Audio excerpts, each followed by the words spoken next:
Tonight, Hurricane Beryl continuing its record-breaking and deadly trail of destruction across the Caribbean. The Category 4 storm making landfall in Jamaica, threatening the country with dangerously high winds and flash flooding. Jamaican officials urging residents to seek shelter for a storm that's already killed at least 7 people. Neighboring Caribbean islands getting their first looks at the damage. Homes destroyed, power lines down, debris scattered across the streets. Our Sam Brock is speaking with locals in Kingston as they braced for Beryl's impact. As meteorologist Bill Cairns tracks out where the storm is headed next. Also tonight, out of control, the Thompson fire wreaking havoc in Northern California. 28,000 residents under evacuation orders, and the blaze still at 0% contained. California Governor Gavin Newsom issuing a state of emergency. Firefighters working tirelessly to battle the flames amid record-breaking temperatures. Biden weighing an exit. A bombshell report from the New York Times says the president privately told a key ally he's weighing whether to continue. But then Biden insisting to campaign staff today that, quote, no one is pushing me out. Concerns growing within the Democratic Party as new polls show Biden's support slipping among voters. Chaos in Kenya. Shocking new video showing police clashing with protesters in Nairobi. Tear gas fired, demonstrators attacked, and bodies laying on the street. Why protesters are doubling down on their demands for the country's president to step aside. Angel baby doe, mystery solved. A newborn found dead on the side of the road more than 2 decades ago. Finally solved. The DNA technology used to help identify the suspect. And sea lion scare, the massive mammal charging at beachgoers in Southern California after a group of curious tourists got too close to her pups. Plus, cycling into the history books, the inspiring story of one rider's road from recovery to record breaker at the Tour de France. Top Story starts right now.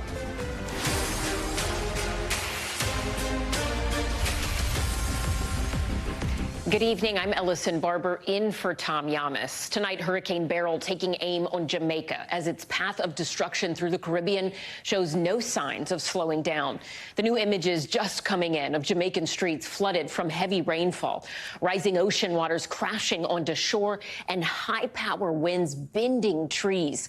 The storm barreling through Grenada overnight, ripping roofs off of homes and tangling trees and power lines. Their prime minister calling it almost Armageddon. And aerial footage showing complete destruction in St. Vincent and the Grenadines. Residents there walking through piles of debris that used to be their homes. Beryl also bringing devastating floods to Venezuela, killing at least 3 people there and submerging homes and cars in thick mud. Hurricane warnings and evacuation alerts still in place across the region and even in parts of the United States. In Texas, Governor Greg Abbott telling emergency crews to stand by for potential hurricane conditions as forecasters project the storm could take aim there in the coming days. Our Bill Cairns will join us shortly to track it all. But first to NBC's Sam Brock, who starts us off tonight from Jamaica. After days of anticipation, Hurricane Beryl blasted its way by Jamaica as a massive Category 4 storm with 140-mile-an-hour winds. The strongest system to threaten the island in almost 2 decades. Impossible! Spawning dangerous storm surge that washed over a narrow road to the mainland. Right now we're standing in wind and it's got to be at least 70 or 80 miles an hour. I can't even see straight right now as it's coming in sideways. While this was not as powerful as many expected, it's still strong enough to bend power poles and knock out electricity to many.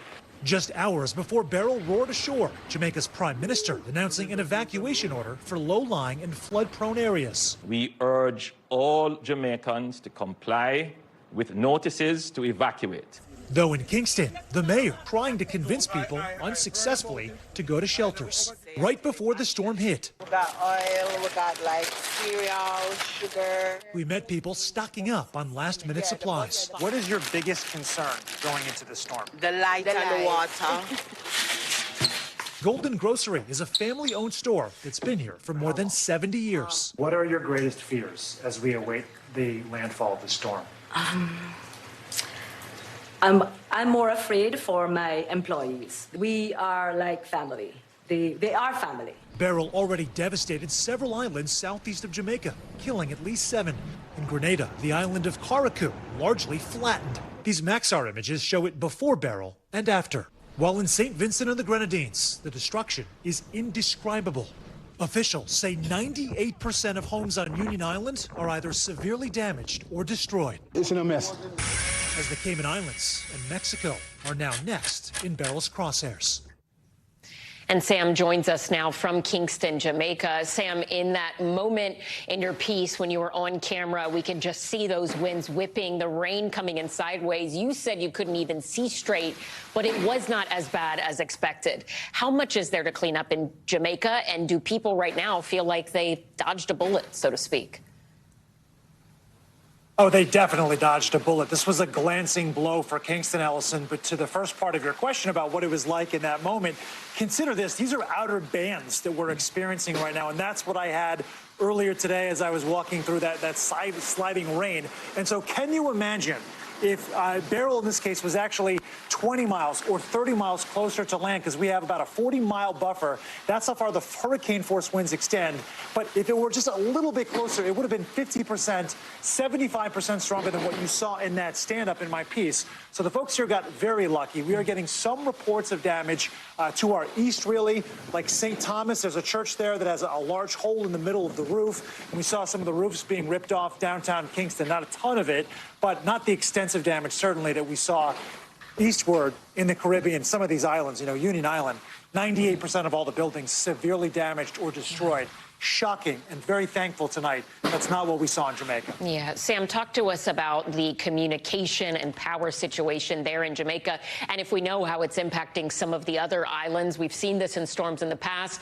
It is so hard to get aid in and out of islands to begin with, and oftentimes really hard to keep communications up when storms like this come through. There was a brief period of time, at least I can say personally, Ellison, where we lost our power and both our connection as well in terms of being able to reach people over cell phones. I am not hearing any widespread issues right now about that. And people are actually online commenting on how stable the infrastructure has been.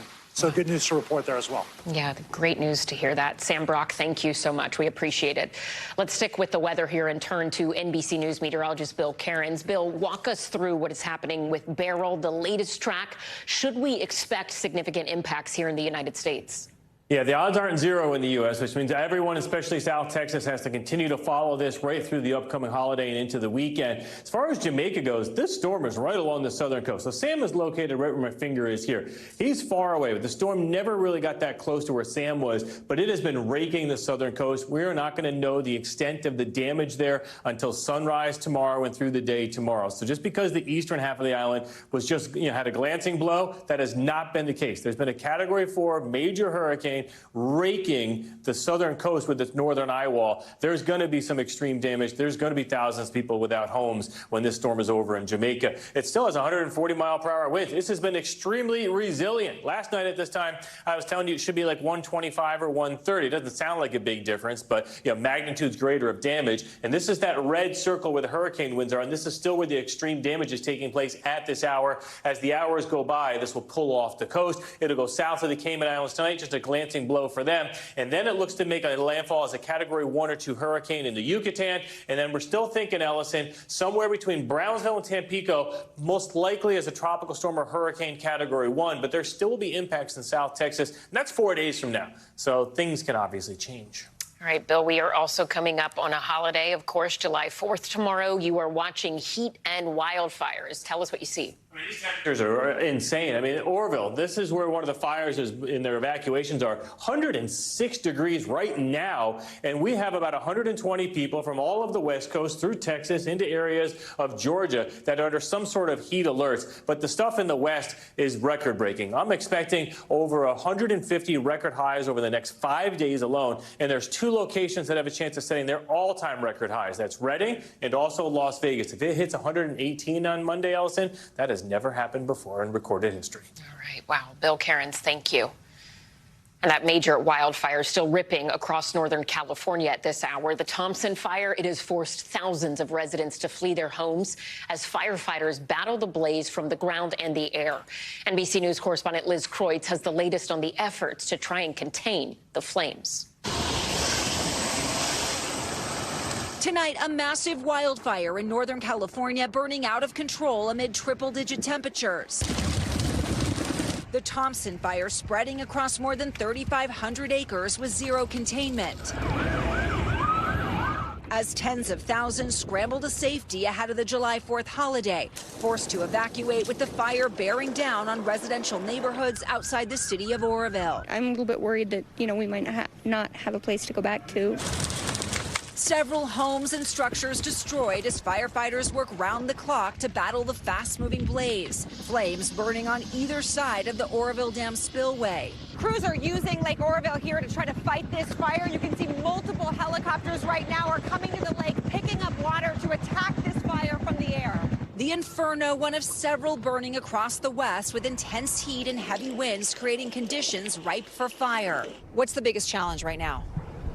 I would say the biggest challenge is obviously the conditions, the high temperatures, those low humidities, and without a doubt the wind is going to be the biggest concern. This is 120 million people are facing heat alerts as a dangerous heat wave scorches large swaths of the country. In Phoenix, where temperatures hit 113, the heat wave turning deadly. A 10-year-old boy died after being airlifted from a trail where authorities say he was hiking with family. So far this year, 13 people have died from heat-related incidents in Maricopa County, with another 162 still under investigation. Back in California, the relentless conditions just getting started, with no relief expected through the holiday weekend, leaving the region on edge. And Liz joins us now from a burned-out neighborhood in California, Oroville, California. Liz, we understand some firefighters have also been injured while trying to fight this blaze.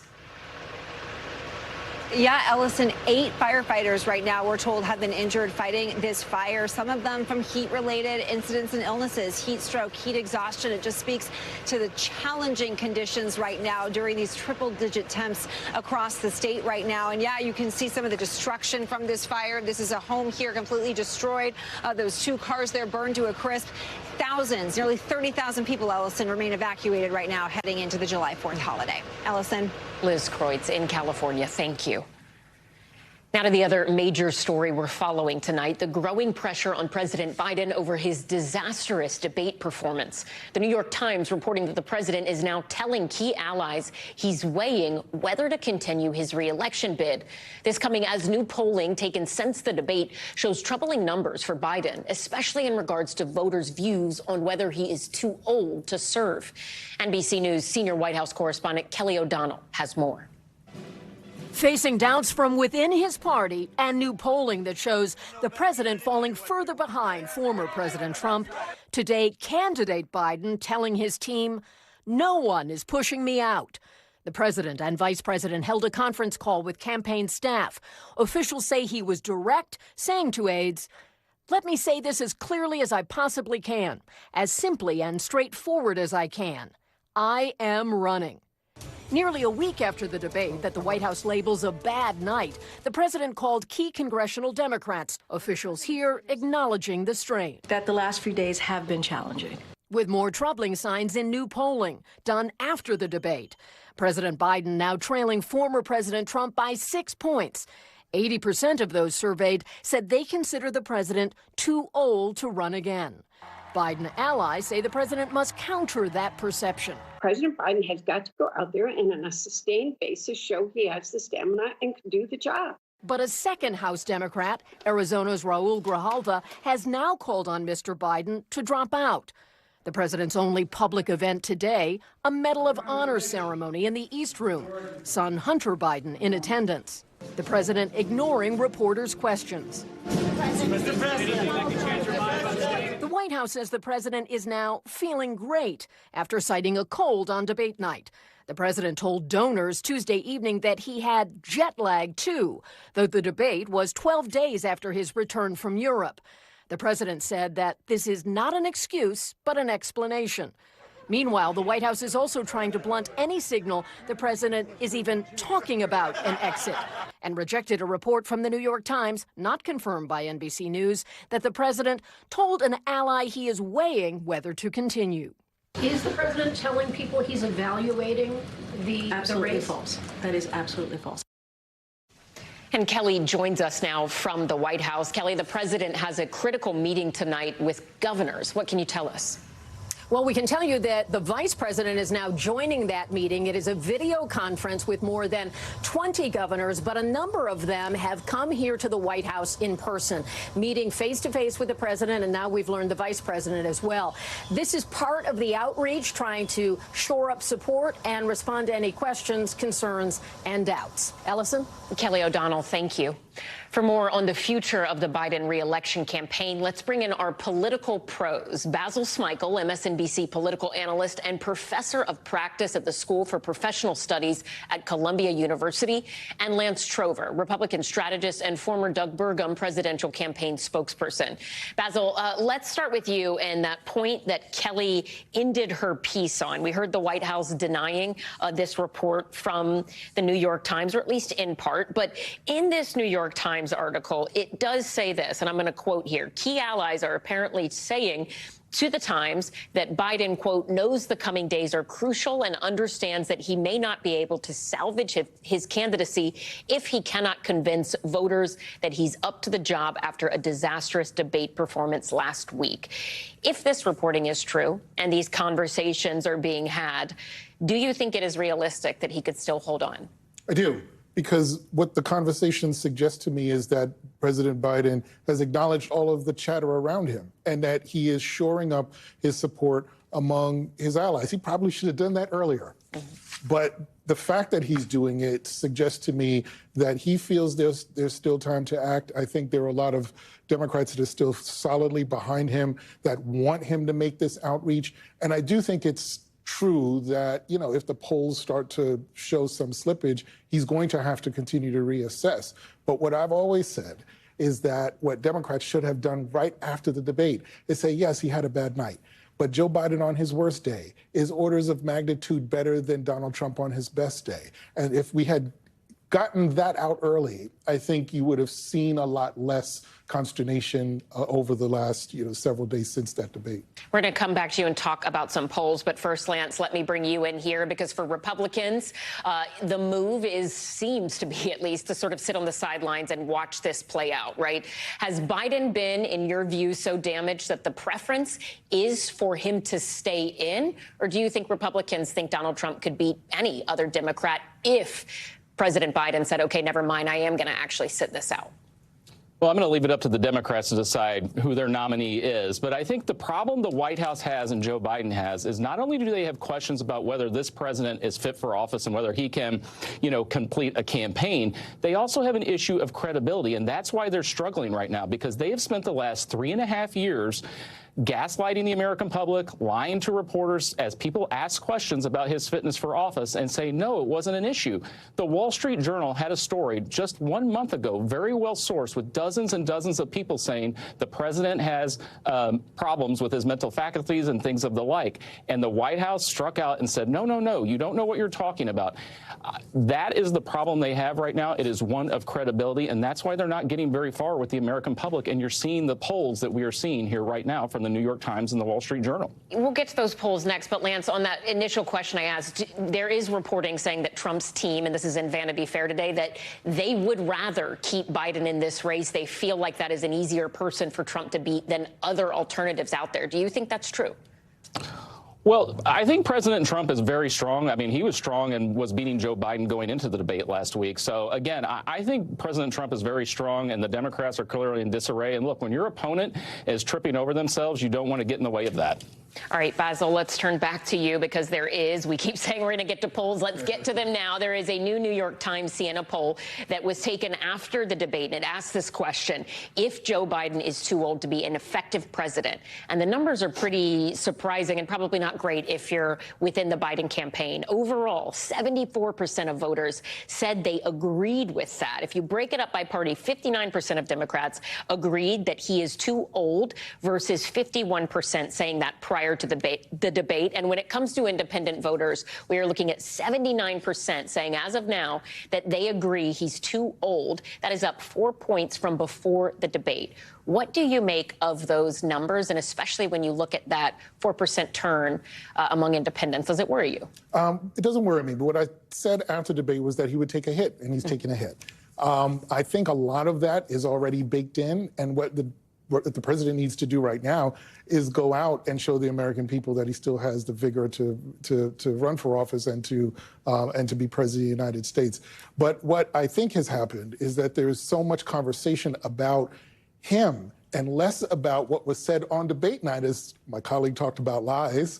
Nothing but lies coming out of Donald Trump. But we weren't talking about that. There was just more conversation about what Joe Biden should do. And I think that's, in many ways, the choice that's being put in front of the voters, which the Democrats need to turn around. It's not about whether or not you want Joe Biden against Donald Trump. It is what Donald Trump offers versus what the Democrats, led by Joe Biden, are offering as a full agenda. Do you think there's an opportunity for them to do that when you look at just basic numbers, right? There's this interview. He's going to sit down with George Stephanopoulos on Friday, but that is not going to be number-wise at all like it was in the first debate. I mean, we're talking over 50 million people that watched that first debate. How do you even go out and try and reach that many people again? Is it just wait till the next debate? Well, you're not going to do it in one sitting. You've got what, 4 or so months left in this campaign. There's still an opportunity to talk to a significant number of voters. But I would also just come back to this very quickly. When there's so much conversation around all of that should happen and we should make this change, he's the sitting president of the United States. And Kamala Harris is sitting vice president of the United States. So this open casting call where folks think that there are all these folks that could be running and should be running in place of Joe Biden, you don't change the rules in the middle of the game. That's just not how it works. And the American people would not forgive Democrats for doing that, I think. And so I feel that what benefits the party is to go out, get behind Joe Biden, let him make the decision that he needs to make, but also give him an opportunity to get, as we say in sports, more reps in front of the American people to make his case. Lance, let's go back to the polling here, because in that New York Siena poll, it also showed Trump gaining a lead on Biden, in addition to the Wall Street Journal poll, the numbers that you mentioned, and we also saw in Kelly's piece.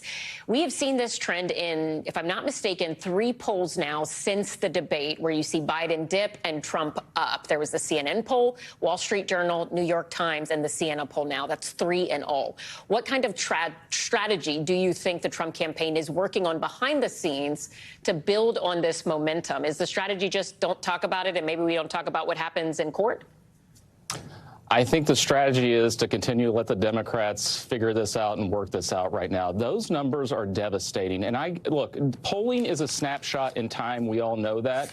But there's going to become an inflection point for Democrats at some point prior to this convention, because if you think about it, Joe Biden won by 4.5 points in 2020.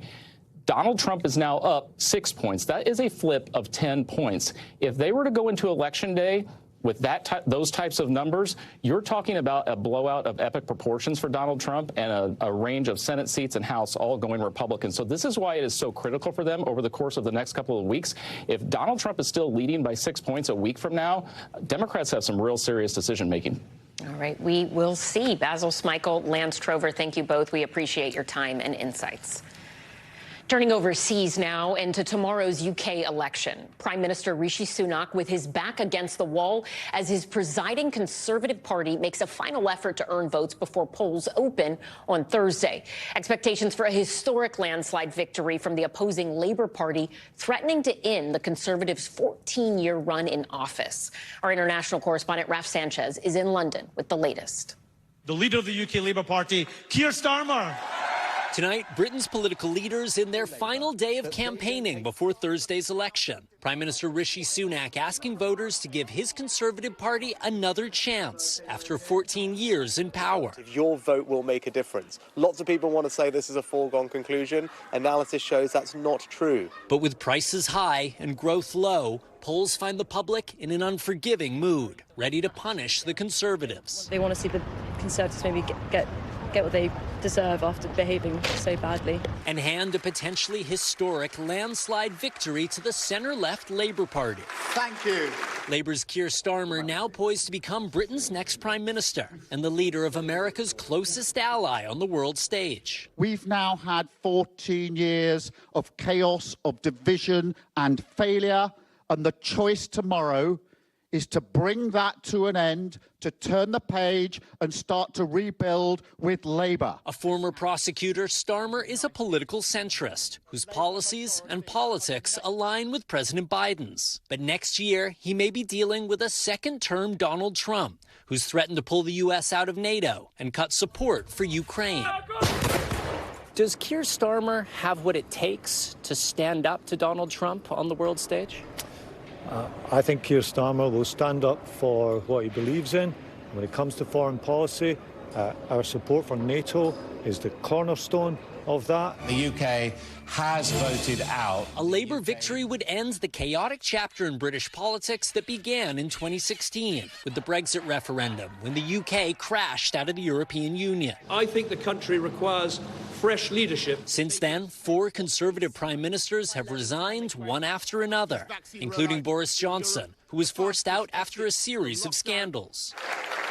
Sunak took office as a history maker, Britain's youngest prime minister in 200 years, and the first person of color to lead the former imperial power. He promised to restore stability, but he couldn't turn his party's fortunes around. And after a campaign launched in the pouring rain, Sunak may make history again as the first prime minister to lose their own seat.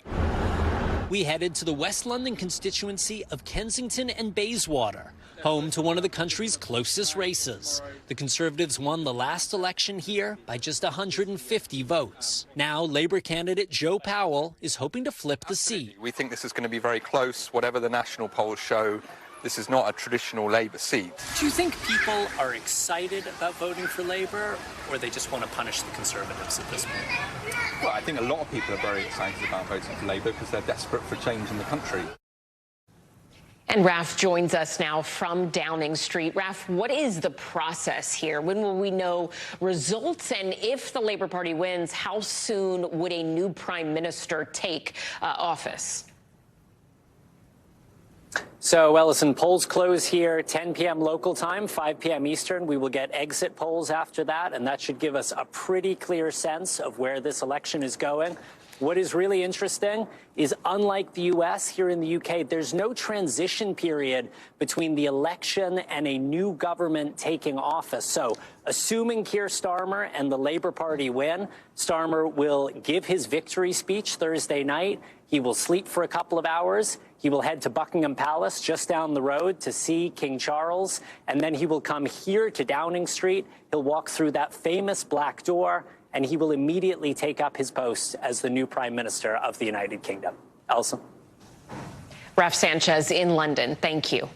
Now to the Middle East, where Israel has just greenlit the biggest land grab in the occupied West Bank in more than 30 years. Israel now set to take over roughly 5 square miles in the region as Prime Minister Benjamin Netanyahu and his government continue their expansion in the occupied territory. For more on this move and what comes next in the West Bank, let's get right to NBC News correspondent Danielle Hamamdjian. She joins us now from London. Danielle, tensions in the West Bank, expanding Israeli settlements, these are not new issues, but we have seen existing tensions really intensify with the war in Gaza. Talk to us about how significant this latest move is by Israel and why now? This is as significant as it is infuriating for Palestinians, Ellison. You said it, 5 square miles. This is land that is supposed to be part of their future country. And for Palestinians, to put it bluntly, this is what makes their blood boil. They have been living under military occupation since 1967, but under Benjamin Netanyahu, these settlements have multiplied. And when we talk about these settlements, it's not 1 or 2 roads. In some cases, they look like small towns. And these are no-go areas for Palestinians, not to mention settler violence. In some cases, sanctioned by the United States. They have stolen livestock belonging to Palestinian farmers, set fires to their olive trees. These are considered illegal under international law, though not much is being done about it. And according to human rights groups, the IDF often standing by, not doing much, and the rate of conviction is extremely low. Danielle, Prime Minister Netanyahu and his government, as you said, they have been particularly aggressive about expanding these settlements in the West Bank. And I like the way that you described it. It's an important point, I think, to reiterate. You said these settlements are multiplying, and they're not just a few roads. We're talking about entire neighborhoods in what is really a small area of land. We did see President Biden in recent months, when he made his trip to Israel, saying that he thought that Netanyahu and his government should stop with the expansions in the West Bank, at least while this war was going on. When Netanyahu and his allies are speaking about what's happening right now, have they alluded to next steps here? Is this just the beginning of even more widespread expansions in the West Bank?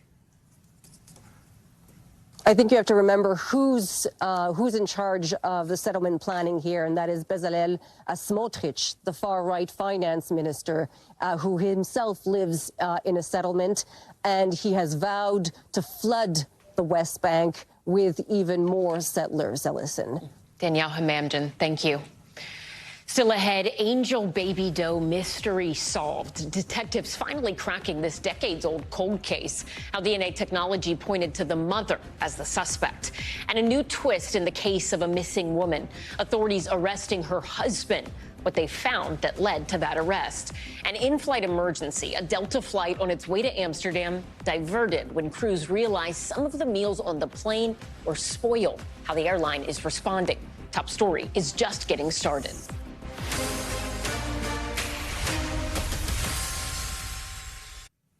Back now with the decades-long mystery solved. Detectives and genealogists teaming up to crack a 23-year-old cold case.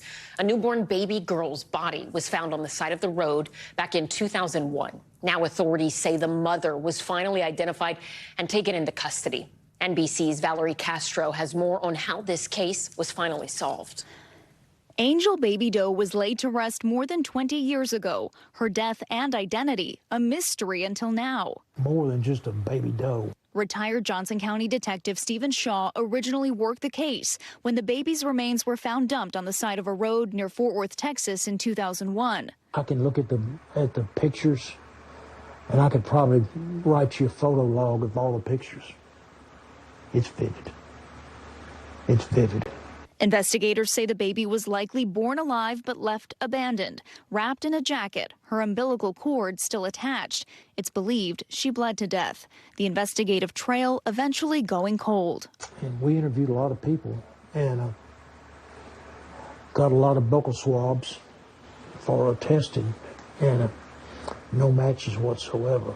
But in 2022, the case was brought back to life with the help of advanced DNA testing on Angel Baby Doe's remains. It did take us a little bit of time to build a good profile, considering that the source material was, again, a couple of decades old and not in great condition. David Middleman is the CEO of Othram, a company that says it works exclusively with law enforcement using advanced DNA technology and forensic genetic genealogy to solve cold cases. This baby's not going to be in a government database, and there's no leads as to who this baby might be. So it's not uncommon for these agencies to reach out to us for assistance on trying to develop any leads that they could get. In this case, who this baby was, what family did the baby come from. After developing a DNA profile, Othram used genealogy databases to find more clues. In this particular case, the genetic genealogy revealed relatives of the baby? Yes, we were able to narrow it down to a family, and the investigators then did their work to secure a confirmed identity. The Johnson County Sheriff's Office says that identity belongs to 48-year-old Shelby Stotts, who they say is Angel Baby Doe's biological mother. The Texas Attorney General's office announcing an indictment for second-degree manslaughter, saying Stotts recklessly caused the death of her newborn daughter by abandoning the child and not seeking medical attention. Stotts was arrested Monday and has not responded to NBC News requests for comment. Do you believe if it weren't for this technology, this Baby Doe case might never have been solved? I think it would have been very hard to solve this case. Generally speaking, without a confession or just, an anonymous tip, these cases are intractable. For retired Detective Shaw, a name on this gravestone will finally mean case closed. There's going to be a name put on that marker. That's the most important thing to me, is to get a name put on that little baby's marker.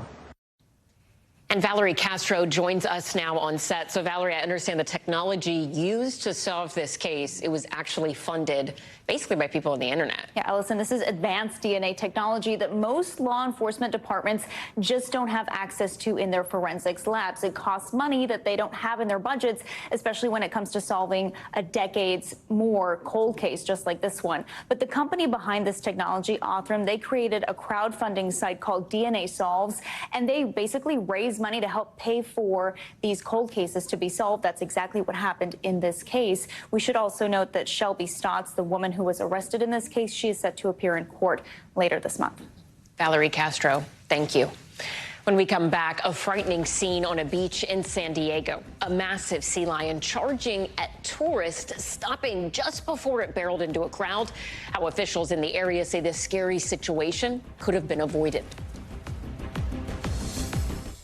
Back now with Top Stories news feed, starting with the flight diverted because of spoiled food. A Delta flight was heading to Amsterdam from Detroit when crews on that flight realized some of the in-flight meals, they were rotten. The plane made an emergency landing at New York's JFK airport. Medical teams were on site to treat any affected passengers and crew members. Close to 300 people were on that flight. No word on how many ate the tainted food, but a spokesperson for the Port Authority told NBC News New York that 24 people, 10 crew members, 14 passengers were evaluated when they landed. Delta has apologized for the incident.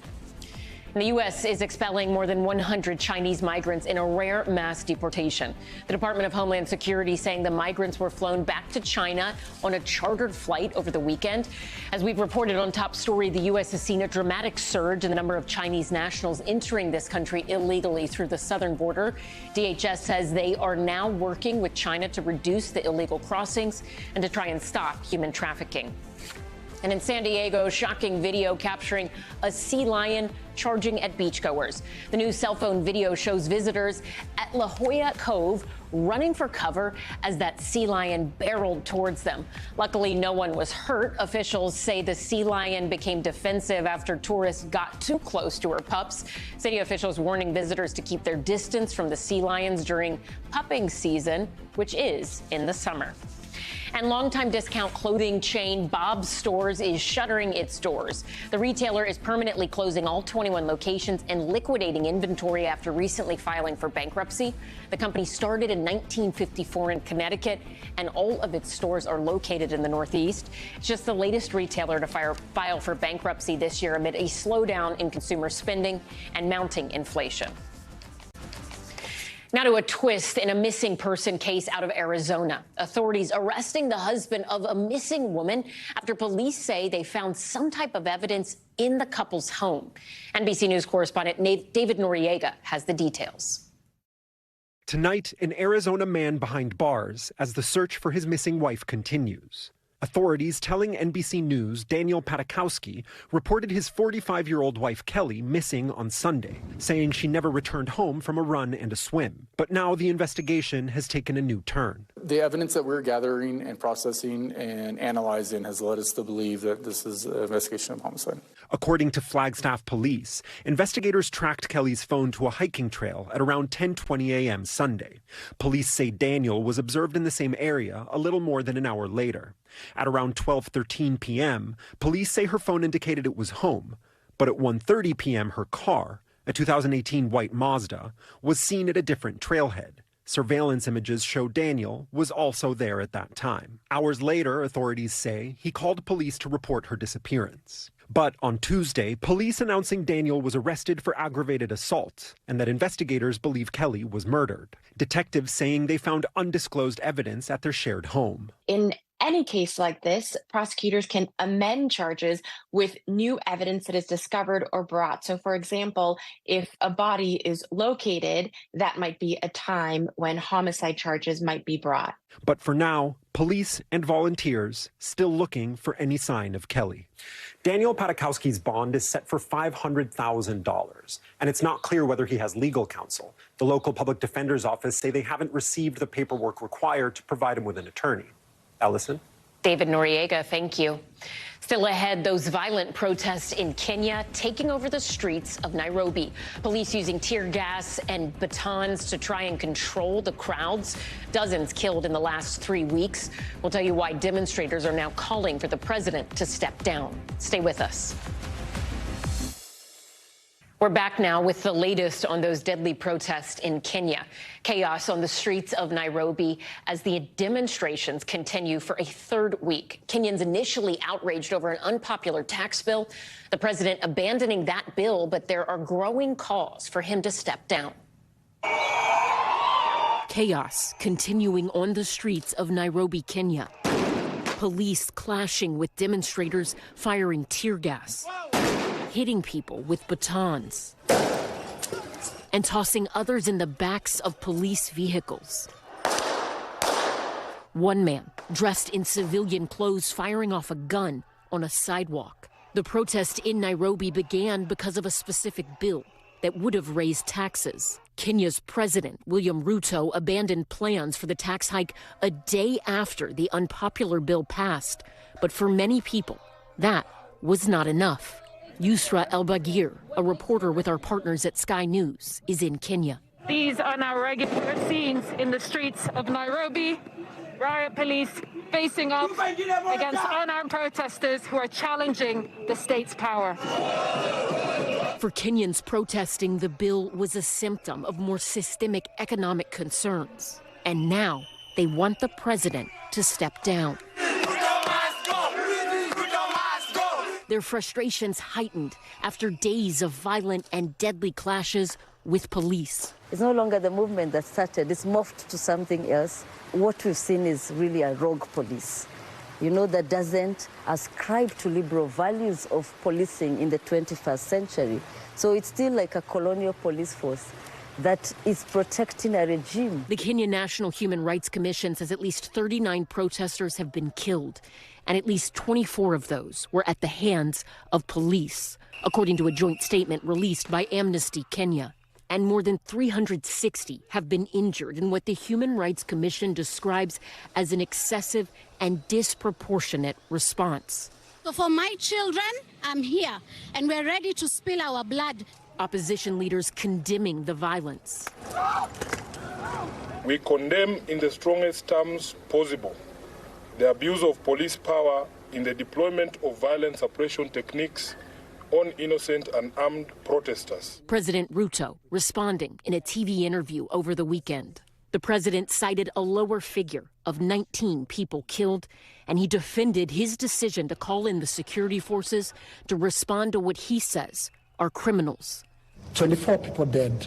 Your Excellency, do you have blood on your hands? I have no blood on my hands. As a democracy, that should not be part of our conversation. 2.4 billion of property has been destroyed. But protesters are refusing to back down. Stop and stop killing us! They say this fight is about their most basic rights. There's no job in Kenya. People are trying, are starving. They are working hard, but there's nothing they can get. Staying in Africa, new reports tonight that the Biden administration plans to cut funding for a program that's been credited with saving some 25 million lives. The president's emergency plan for AIDS relief, or PEPFAR, has been around for 21 years and has helped millions of people on the continent of Africa access treatment and care for HIV and AIDS. Now, it's in the crosshairs of budget cuts. For more on this, I want to bring in Asia Russell. She is the executive director of the Health Global Access Project. She joins us now from Washington, D.C. Asia, this is an incredibly big deal. but not something that people seem to know about or be talking a lot about right now, right? So we're so glad that you are here to explain what's going on to us, because we do know that at least 6% of PEPFAR's budget is being threatened. This is a program that's been active with bipartisan support for more than 2 decades. Why are these cuts happening right now? It's true. Biden's math is going in the wrong direction. Frankly, HIV is still a global emergency. 1.3 million people seroconvert and become HIV positive every year. And more than a person dies every minute worldwide from HIV. And these deaths are completely preventable. These new transmissions are completely preventable if treatment, prevention, and human rights interventions were deployed at scale to the communities most in need. And that's why we're concerned with what the White House is doing. They've put on the table more than $15 million in cuts targeting LGBTQ people, sex workers, and people who use drugs. And in sub-Saharan African countries, where the lion's share of PEPFAR, the U.S. Global AIDS Program's resources, are focused, 1 in 4 new infections are among those communities. So the math, frankly, is going in the wrong direction. These are programs that are saving lives and should be expanded. Instead, PEPFAR is cutting budgets. These budget cuts are careless, they are deadly, and they should be immediately reversed in time for fiscal year 2025.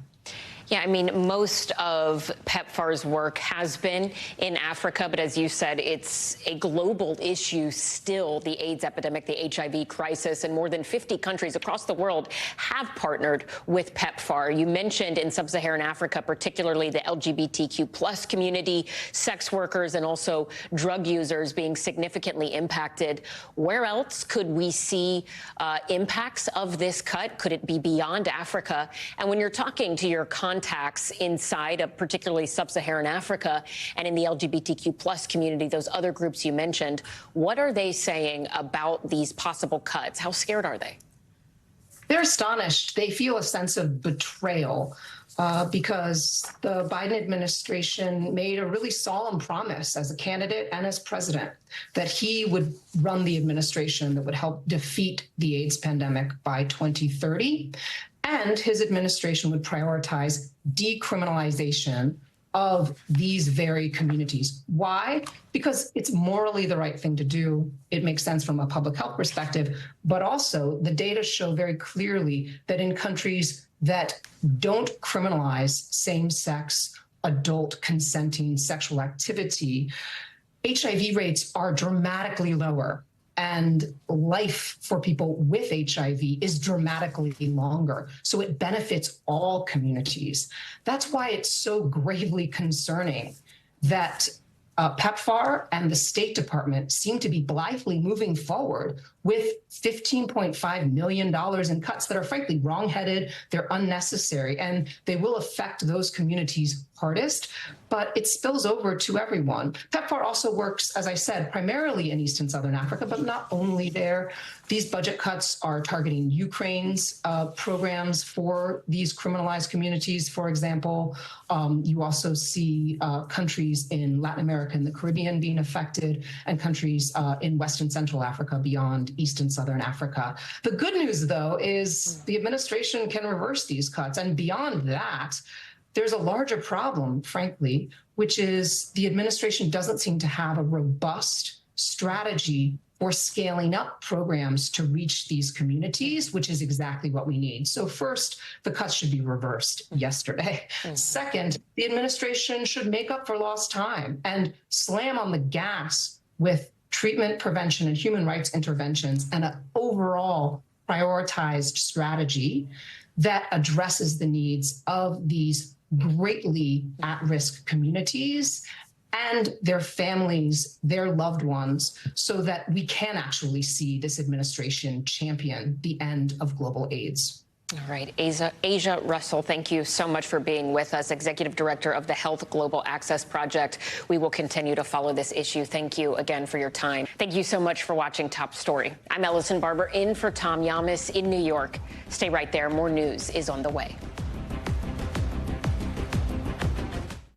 Thanks for watching. Stay updated about breaking news and top stories on the NBC News app or follow us on social media.